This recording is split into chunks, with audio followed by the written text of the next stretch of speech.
This one's sent in by Adrian Cowles. Thank you, Adrian. It's from Yahoo Answers user Brit, who asks, what is some advice you wish someone would have given you before starting your own clothing business?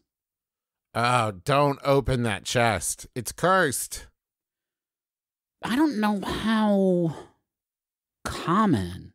Well, I went into great grandmama's attic to look for your clothes business.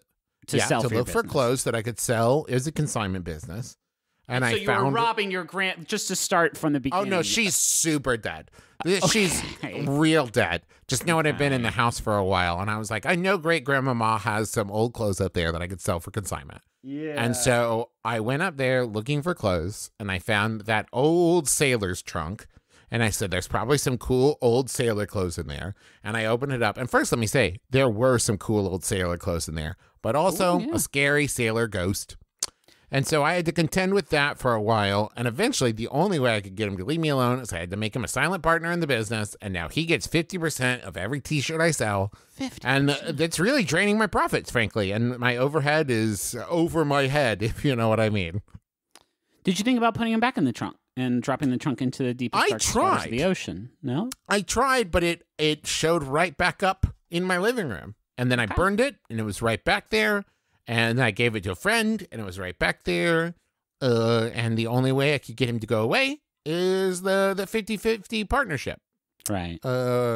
And the worst part is sometimes he does show up at the shop, and he tries to make, like, interior decorating decisions. And he's like, I think that the pants rack would do better over there. And I'm like, fuck, Stuart. But get out of here. He does have a good point. Listen, I know, but at that point, it's like a thing, you know? Like, I don't want to give in to him because then it's just going to make him feel entitled to come back. And he kind of bosses my employees around, and I don't care for it.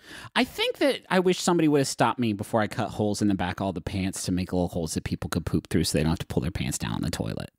But those were a hit for a while. But then I was psyched, Travis, the week that like people started to post about that on TikTok. And they're like, you got to get these butthole pants. And I was like, yes, I've made it.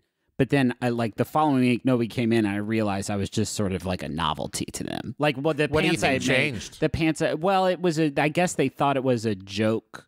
And but jokes don't stay funny for very long. And then it was like not even like a practical thing that people wanted. So then I put patches on them, but the patches It's just regular bad pants. Now there's just bad pants with a patch on the back. And I wish jokes stayed funny for longer. Yeah. So we didn't have to do this every week. Can you imagine how nice it would be if we could just say like, no, those other jokes are still funny. Yeah, those are the jokes. Go back and listen to them. They're still actually pretty funny. They're just a week old jokes. It's still pretty funny. Go back and listen to those again. I bet there are people on Earth who still haven't even heard them. That's possible. They're funny to them, sharing their laughher. You know what I mean? What about you, Justin? What's something you wish that someone had told you before you opened your clothing business? Hold on. We've already done cursed pirate chest, and we did butthole cutouts. You can do this. I tried to get the multi-scarf thing going. It was one scarf, but I pre-knitted them together to get that Johnny Depp, Steven Tyler look. I did not appreciate three things. Okay. One, that look would become unfavorable much quicker than anyone could have possibly imagined. Two, people like to mix and match their various scarves to create a new multi-scarf look every day. It's an expression of their own personality. I should have appreciated that, and I didn't. Now, the third thing is crumbs. You know, you have separate scarves. You enjoy a Long John Silver's chicken tender meal, 3 pieces, 2 pieces, it doesn't matter. You start getting crumbs in there. If the scarf is all stitched together, if it's several scarves that have been merged, that's the ball. Now you got birds. Now you have a bird problem. That's what happened to Brenda Fricker. Everybody knows she had one of my multi-scarves. She ate the chicken. The pigeons, the pigeons won't leave her alone. You get the fries in there. You get some of those crumblies, you know, where they've just fried the fat, like just to put some batter in there, you know, and the birds love the batter. They batter up, and then they will pick you up and fly you away. I wish somebody also had told me that there already was a store called Lids. Yeah. Because I'm open. I Yeah. paid all that money for a store at the mall called Lids. And then I made all my shirts that says like I'm a happy Lids employee that I made all the employees wear. Yeah. And then they, I got a very terse email from the Lids owners of the real Lids, and they said, "Hey, you can't do that." And so I said, "What else am I supposed to call it? What else am I supposed to call my shoe store?" And they're like, "You're what?" And I was like, "Yeah, dummy, they're lids for your feet." And then Griffin took the war to them. Yeah. You'll probably read about it in the paper, but Griffin went to the Lids when the store was empty, and he threw a Molotov cocktail in there. Yeah. Except he messed it up and he didn't do it right, and there was somebody in there, but he didn't do the fire part right either. Yeah. So it was just a broken bottle on the floor. And it was just And soda. It was just a bunch of cola. They made him come back and clean it off. And then they said, "You did such a good job cleaning. Do you want a job here?" And now Griffin works at Lids. Yeah. Well, no, He works at Lids in the mornings and then Lids in the evenings. Oh, I did have to change the name of my store, and I did change it to Feet Lockers because it's like little prisons for your feet. I also decided like you're locking them up. You know what I wish I'd known before I started my clothing business? I wish I'd known that people liked airbrush shirts made to order. Because I just made a whole bunch of them ahead of time that said, like, Deborah and Tommy together forever. And it just said that one thing, like a lot. I made like 600 shirts that just said Deborah and Tommy together forever. And it was T. It was the letter T and then the letter 2 and then together. And then it said F and then the number 4 and then ever. And people pointed out that looked like together and for forever. And I didn't even think about that. Well, and also I don't know anyone named Debbie or Tommy, and I don't even know if they're together. Yeah. You were able to salvage a little bit of that, though, when you scratched out everything except Deborah, and you did put in a sort of crude caricature of Ray Romano, and you did add like 8 more A's on the end of Deborah. And that's how I made my first hey guys, million. Hey gang, hey fam, I would wear the fuck out of that shirt. Picture of a caricature, fucking Ray Romano, and it just says Deborah on top of it. Yes. Lock that up. Man, but here I go again. Fucking Lids 2, you can't just do that. Isn't it weird how the Calvin peeing on stuff took off, but Ray Romano screaming Deborah never became like a thing you saw in the back of trucks and like ski-doos and stuff? Yeah. Or all the ones of Ray Romano very realistically, like photorealistic peeing and you see it from the front, so it's like coming at you. Yeah, or Ray Romano kneeling down before the cross.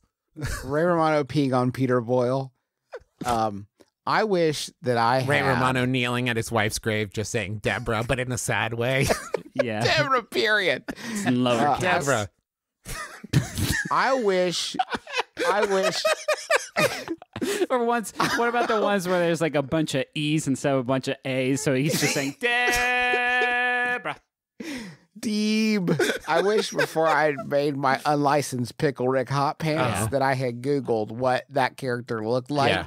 It has a face.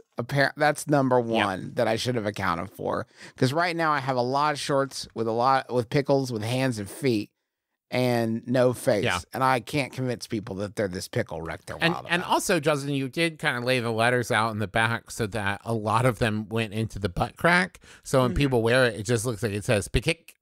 Yeah, it's not That's good. not great.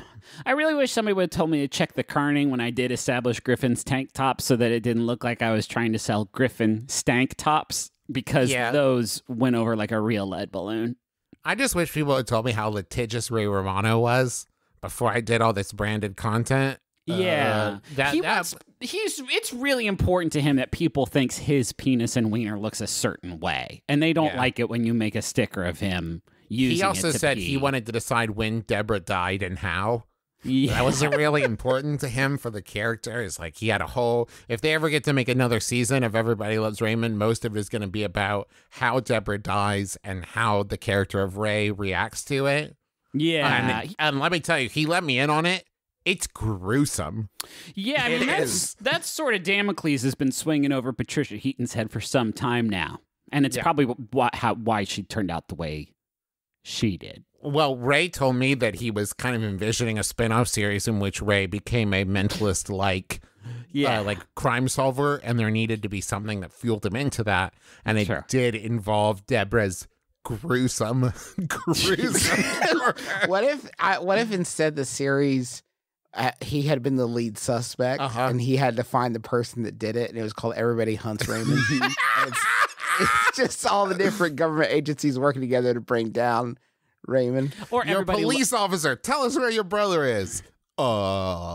It's led by his brother for reasons that are clear, and by his stepfather for reasons that are not. Mm-hmm. Everybody loves Raymond's blood because within it lies the pathogen that will cure the world's ills. Yes. Yeah. Bearded outdoorsman Joel has to lead his charge, Ray Romano, through a zombie-infested wasteland because Ray Romano's blood may be the only hope humanity has for creating a vaccine to the zombie plague. And then I heard that in the 4th season of Everybody Loves Raymond, it was basically going to be like no one had been pregnant for a long time, but now Ray Romano was pregnant, and they were going to call it Children of Ray. And it's like, then it just seemed like he was just kind of doing what different like post-apocalyptic things. There was one where it was called Ray Box, where it's like Ray's in that box, don't look in that box. Did you see 28 Rays Later? Thank you so much for listening. The Walking Deb. Wait, The Walking Deb. Wait. Travis burst into the door. Wait, you can't lock me out. Deb. The Walking Deb reopened. What about the day after Romano? Yeah, absolutely. Okay. Absolutely.